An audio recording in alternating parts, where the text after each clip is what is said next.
Blessed love and peace. I am Professor Zuri G. Peter Johansson Osisi. This is the weather. Frightful, delightful, insightful, and brightful. You're mightful if you like full. Alright, fool. This is a brief update of what things is at the moment. Coming down from the mountain for the moment.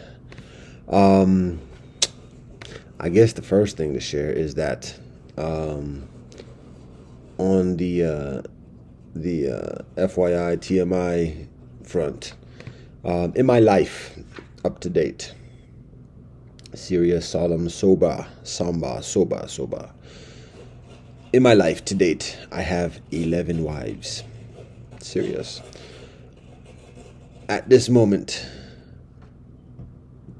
I have 0 wives within my care. That is a testimony about me. So, but that's just the facts at the moment. So, the trod continues and the search continues for a wife for myself, for the purpose of forever, for all, for the one. Anyways, all right, that's that. In terms of Sangha Yosef, Asona Ashram, we again still continue on the focus of land and recognition, political recognition, so that the buggery is minimized properly. That recognition means an official status with an officially recognized sovereignty in a mutual agreeable way, in a proper way. Specifically here for Sangha Yosef, it's a matter of having a plot of land, at least 10 hectares of area, not even necessarily our stewardship or ownership, but designated for us to reside. The standard is having a lease of up to 50 years, and the land being under the direct stewardship of an appropriate native sovereignty and authority. So anyways, we continue on that side. In terms of political recognition, one of these is permanent residency granted by the African Union, particularly for people of African ancestry, categorically. And in lieu of that, there are a number of different scenarios, but me and I being non-citizens of the U.S., there's the necessity of certain protections and further formal guarantees of proper interaction, because at this moment there ain't that, and it ain't been that. So those are our 2 priorities. Now amidst that, we got to eat. This right here you see here is a prison flat, a coursed intermediate ceasefire treaty arrangement that's been in existence for over a decade. But anyways, in the meanwhile, food and foods are the front lines for the righteous. Foods feed our minds, our bodies, our spirits, and so if the food that we eat in is not righteous, not just a matter of being healthy, ital, organic, vegan, and further, but gleaned through righteous means, that influences our mind and our spirit and our trod in this life. So it's beneficial to connect with others who have that mindset and intentionality for the ital, and pull our resources together, regardless of where we're at in terms of politics or whatever else. But just, we all got to eat. We all got to get it somewhere. Might as well somehow find a way to connect and bring it, have some modest, proper, righteous economies of scale. So that's what we're doing, focusing on initial purchase, or actually continued purchase. We've done a votive co-op for a number of years, with varying degrees of success and ebbs and flows in cooperation. But at this moment, just the next thing join is like a purchase of basmati rice, brown basmati rice. We're looking for organic, but for the moment, we're going with brown basmati rice from a trusted source. So that's one thing. Again, in the intermediate process, putting food on the table. The rate the price that we have is just the retail price, 15 US, 15 US for 10 pounds. Again, those are US measurements. So that's one thing. In terms of education, there's a lot that we have in the works that we're implementing at this moment in terms of study sessions. We have the young matriarch study session continue here in the prison flat for those who have the inclination, and that's been shared already in recent weeks and months. But some of the things that we're developing at this moment are, Elohim willing, I'm able to go to the library now. There's been a negotiation in that respect, because at this point, we're not even dealing with the U.S. at this point. It's the world system at this point. And there's the wild west is on the rise here on this hemisphere. So that means that precipitates further cooperation amongst cats who ain't been cooperating with each other beforehand. So all that being said, that allows me to go to the library, particularly for the purpose of providing education to young sisters who've been done dirty in the library before. And love and peace to all the librarians and everybody else, but that's just the actuality. So the purpose of me going to the library is connecting with the internet, because when it's cold like this, the technology don't work too well. So it's beneficial to have a place to get the access decent, but then also sharing when I'm there, having study sessions in the joint. We're already doing that, ad hoc and further. So again, young sisters, young brothers as well, anybody from in the community who has an interest, chopping it up. I've been sitting for years on this corner right here outside on my block, on our block, an I block, and chopping it up with people. But when it's like this, fewer people have that inclination or ability of doing it for an extended period of time, including yours truly. So again, having a place that's a middle ground, that's not just like, yo, hey, come to the prison flat. What? It's a middle ground to have some convo and study session and comfortability and build further. So now we have that available, and so we're progressing on that on a weekly basis. Working on the details of when that is, but Monday, Tuesday afternoons, based on the hours available with the library. Then on the internet side, monthly, as I come back from the mountain, having a monthly study session. There's an example of this that I already record earlier this week. So that's a prototype. It is a sampler. For those who have an interest. And again, working on the details about when that date is. But we got the lunar year coming up, God willing, within the next month. So a few days before that, got to look at what date. I haven't seen the calendar recently. Been working on my meditation and prayers in the past couple of weeks, or past couple of days. So what day next month for the study session online? Still working on that. Working on an email to send to kinfolk about some of the details of this information, what's happening with Sangha Yosef in our building within Rasta, coalition building as I and I discuss over the recent months, doing some next steps, details in that respect, studies and organizing further in this respect as well. So with regards to back to the land front, again, focusing here on the Cuyahoga area, one of the suggestions and solicitations we already forward is actually a rather significant, formidable urban reforestation project that includes the Rasta Deer Park village that I mentioned, the Eco Village, but also like a significant reforestation where much of some urban abandonment buildings, and additionally is reconstituted into a nature preserve, particularly along the naturally flowing streams, raising the streams back to fresh air, and greening the area around those streams, and providing that, and then having some campuses or campi in coincidence with that, a Native Heritage Learning Center, specifically focusing on Gaya Negoshawa and wealth ethos, the congruence there, and the knowledge about that, because that has a lot of traction and interest, particularly in this area, being in the immediate vicinity of the Haudenosaunee, but also the relevance through the U.S. Constitution, and additionally, as it is a predecessor of such, and a continuing, ongoing predecessor, the Haudenosaunee and the Guyana-Goshawa lives today. But then also Welt ethos, connecting Guyana-Shagoa with Welt ethos and Pontus Silas, Rasta Livity, and all that. So just this righteous trod that the kinfolk, the tribes of the earth share, having an institute that speaks to that teaches that. So that's one thing. But then also having an activist campus for various ethical fronts.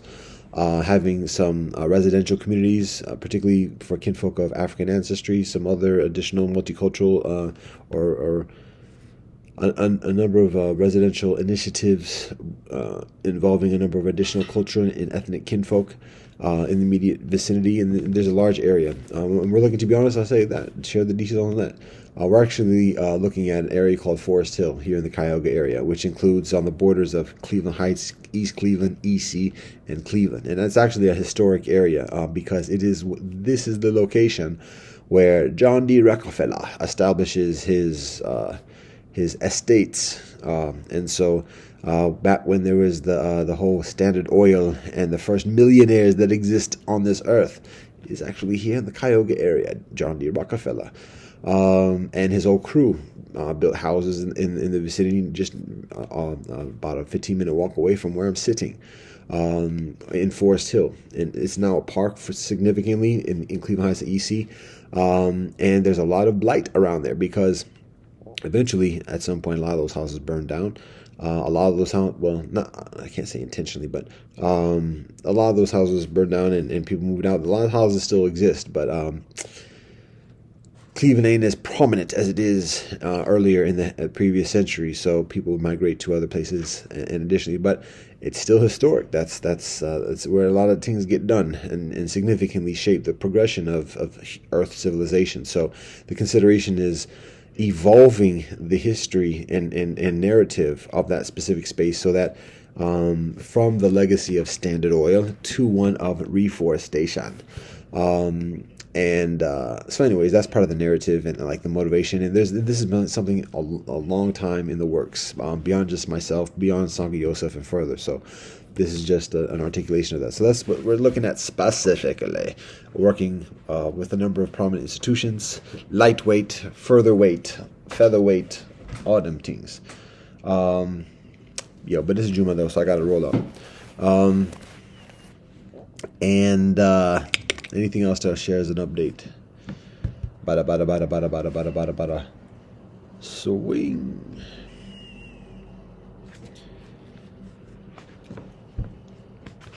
I think that's pretty much it for the moment.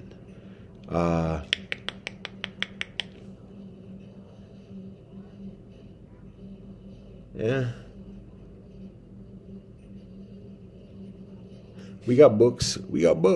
There's a number of references that sound like that, but that's one of our shticks at this point. Is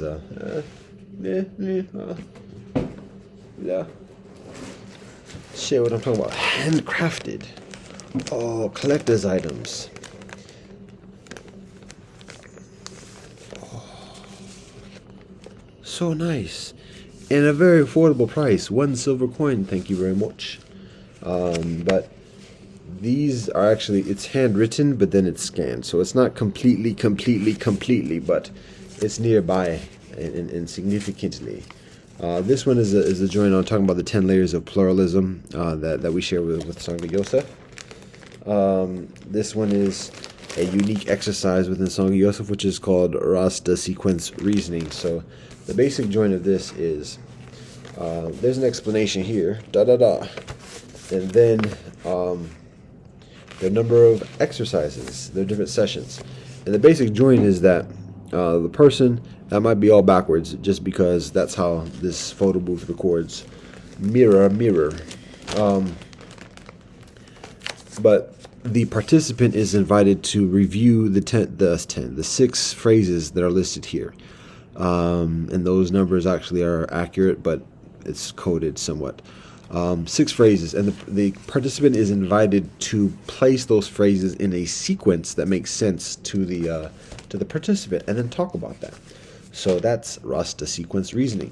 Those phrases in that particular exercise and in many of the exercises come from a number of different traditions and speak to a shared or a shared theme, a shared principle, or something to that effect, a shared teaching, and then seeing like by putting it in a sequence, why did you put that one first and that one next? What's the narrative that's intrinsic within that sequence? And additionally, and so looking at it in that respect, it's absorbing it, it's processing it, it's building from it. But then it's also like, yo, so where does this come from? What is this? And then like saying, yo, what? That was the Quran. That was the Torah. That's the Bhagavad Gita. What else is there? What was the context? What passage is that from? What's the larger text from which it's gleaned?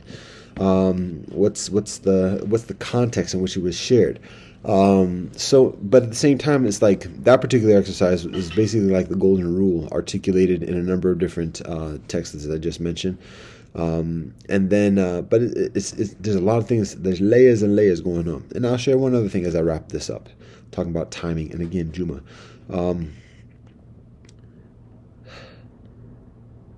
One of the big things, actually, wow, I didn't even mention this yet. I'm gonna pause. So big, I got to.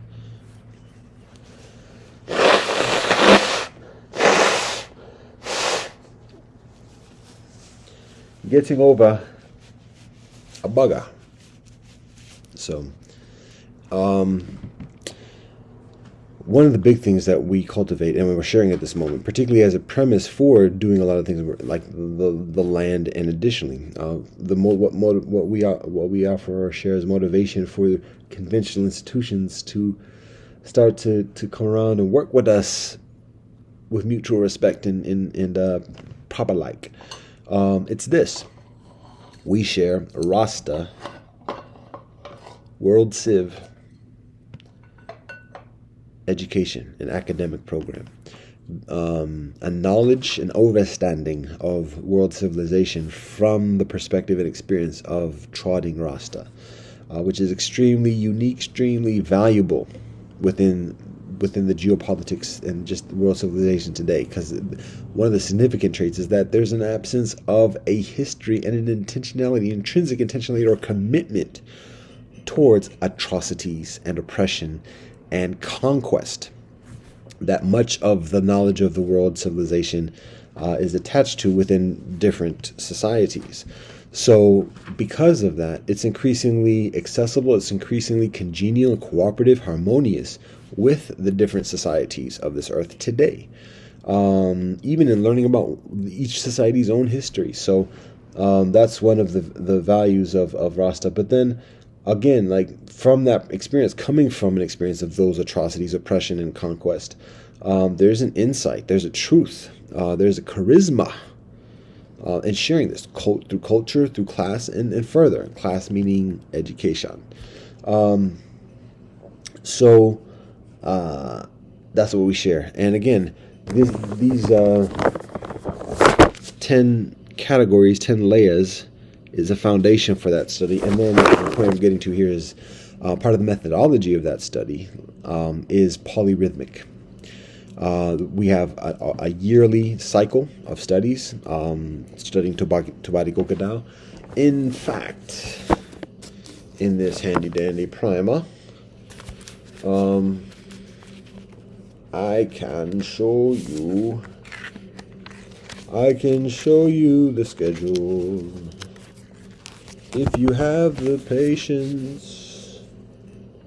That's the yearly schedule of studying Tobadi Gokadao, which actually includes 40 other texts, holy texts from Earth civilization. So that's the yearly cycle, and it's on a weekly basis. Every week, for example, we're on the 10th week of that cycle. Miketz is the name for it, coming from the Torah. So we're on that cycle at this moment. Every week we study portions of that. By the completion of the year, many of the texts there's a full reading of many of the texts, particularly Tobadi Gokadao, and then there's a portion read from other additional texts like Plato's Republic, or the whole of the Code of Hammurabi, or the Declaration of Independence, Magna Carta, Martin Luther's 95 Theses, a portion of Sunjata, a portion from the history of Denmark, from Saxo Grammaticus, So an additional portion from Hadith. Those are just some examples. And again, I'm not going to go into all the 40. Since you insist, I will just.